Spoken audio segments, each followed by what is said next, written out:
मैं जब गांव में जा रहा था तो महिलाएं कहती है तू भी विषय आयुष्य दिशा आया तब मैंने किवासू मन की जागूताने 2 बार टिकट दिया, जागूताने 2 बार वोट दिया हरीश को, जाने जागूताने उन राजेंद्र को पहले गुजर को एमएलए बनाया 2013 में।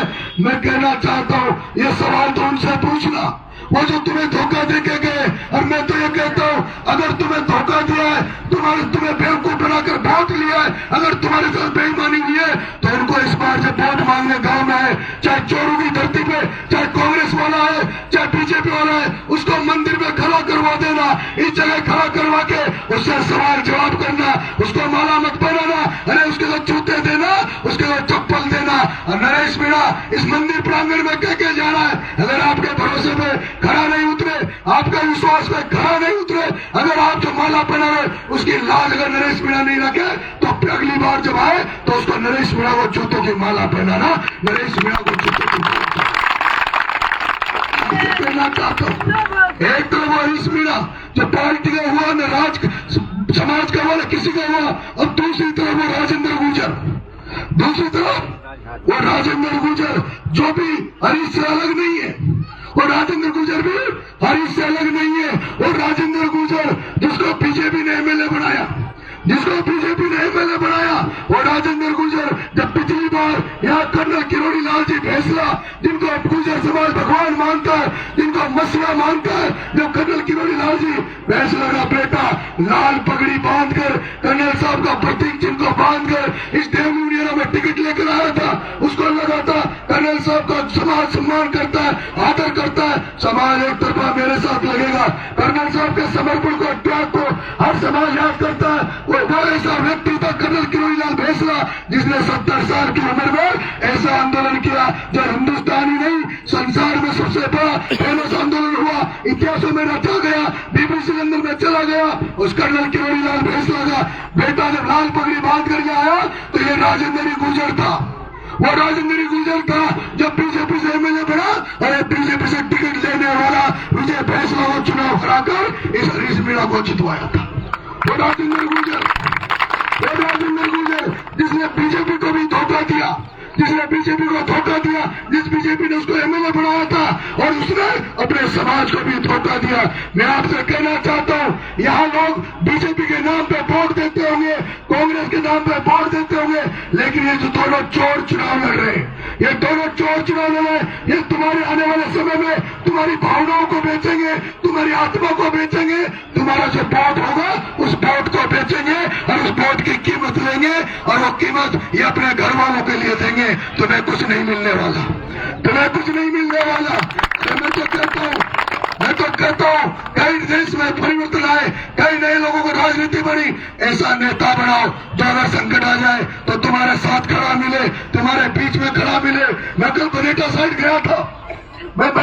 गया था, वहाँ के किसान धरना दे के बैठे कि हमारी जमीन नेर में जा रही है, हमारे मकान तोड़े जा रहे हैं, हमारे पेड़ काटे जा रहे हैं, लेकिन हमें सरकार मुआवजा नहीं दे रही। मैं उनके पास गया था, मैंने कहा मैं पढ़ूंगा नहीं पढ़ूंगा मुझे नहीं पता, लेकिन अगर आपने आशीर्वाद दे दिया तो नरेश मीणा आपकी लड़ाई को अपनी लड़ाई मानकर चलेगा।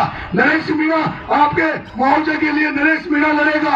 मैंने देखा है कल बिशलपुर का पानी बिशलपुर पास में बहती है, बिशलपुर का पानी जयपुर जा रहा है, बिशलपुर का पानी अजमेर जा रहा है, और आज भी इस देव यूनियन में सैकड़ों गांव ऐसे हैं जहाँ पानी पीने का शुद्ध पानी नहीं मिल रहा है। मेरे किसान भाइयों, ऐसी क्या जरूरत है? तुमने 70 साल में जिनको वोट दिया उसके बावजूद भी तुम किसानों को खाद के लिए लाइन में लगता पड़ता है, तुम किसानों को खाद के ज्यादा पैसे देने पड़ते हैं। ऐसे क्या कारण है? तुम किस लिए नेता बनाते हो?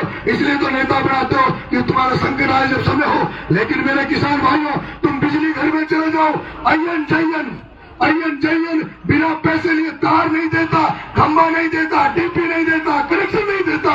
थाने में चले जाओ, थानेदार बिना पैसे लिए तुम्हारी रिपोर्ट दर्ज नहीं करता। अरे पटवारी के पास चले जाओ, नकल लेने जाओ, लाओ पैसे, नामांकन की खुलवाने जाओ, लाओ पैसे, रजिस्ट्री कराने जाओ, लाओ पैसे। मैं आपसे कहना चाहता हूँ, इस बेटे को एक बार आजमा लो। जिस बेटे को दुनिया छोटा किरोड़ी कहती है, इस बेटे में कुछ तो खासियत होगी, इतनी कम उम्र में जिसको छोटा किरोड़ी का नाम पड़ा है, अगर एक बार बना दिया, यहाँ से भ्रष्टाचार को कौन फेंकूंगा। अगर किसी अधिकारी कर्मचारी ने किसी ने रिश्वत लेने की कोशिश की, किसी ने भ्रष्टाचार करने की कोशिश की, तो मैं कुछ कर पाऊंगा नहीं कर पाऊंगा, लेकिन उसका काला मुंह करके अधिकारी का और गधे पे बिठा के बंदे रिकॉर्ड का काम में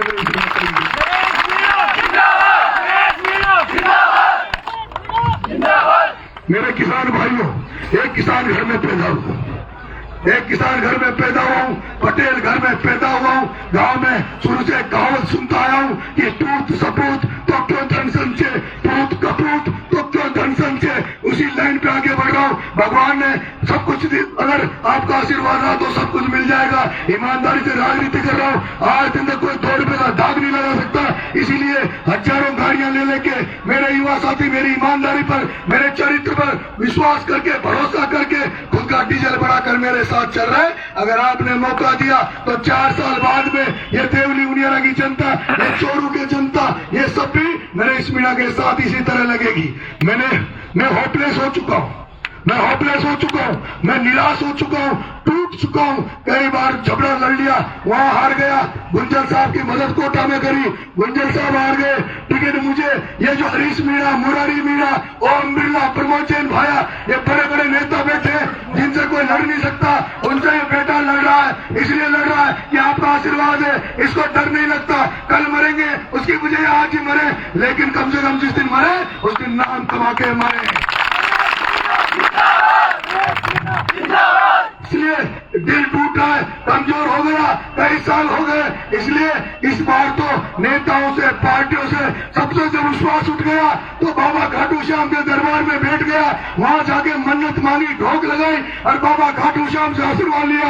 हे बाबा खाटू श्याम, इस नरेश की नैया पार करवा दो, इसको समुद्र पार करा दो। तो अगर आप मेरे को पार करा दोगे तो मैं जनता जनार्दन के बीच में नंगे पैर होकर वोट मांग रहा हूँ। अगर खाटू श्याम का आशीर्वाद हो जाए और आप जनता जनार्दन का आशीर्वाद हो जाए तो सबसे पहले तो नरेश मीणा जैसे नंगे पैर गली गली, गांव गांव, ढाड़ी ढाड़ी आपके दरवाजों पे, आपके गेटों के सामने दंडवत होकर आपसे वोट मांग रहा है।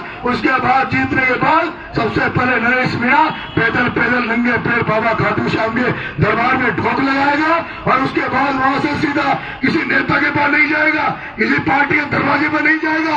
अगर वहां से आने के बाद अगर कहीं जाएगा तो देवली उनियारा की जनता के दरवाजे पे जाएगा, आपको धन्यवाद देने आएगा, आपके साथ मिलकर आपकी समस्याओं को दूर करने आएगा। मैं सोचता हूँ यहाँ सब लोग अब इस बेटे को शायद भरोसा कर सकते हैं, इस बेटे के जुनून जोश को समझ सकते हैं। अगर आप मेरे पे भरोसा करते हैं, मेरे पर विश्वास देते हैं तो एक बार हाथ करके इस नरेश की हिम्मत बढ़ा दो, एक बार हाथ खड़े कर इस नरेश को आशीर्वाद दे दो।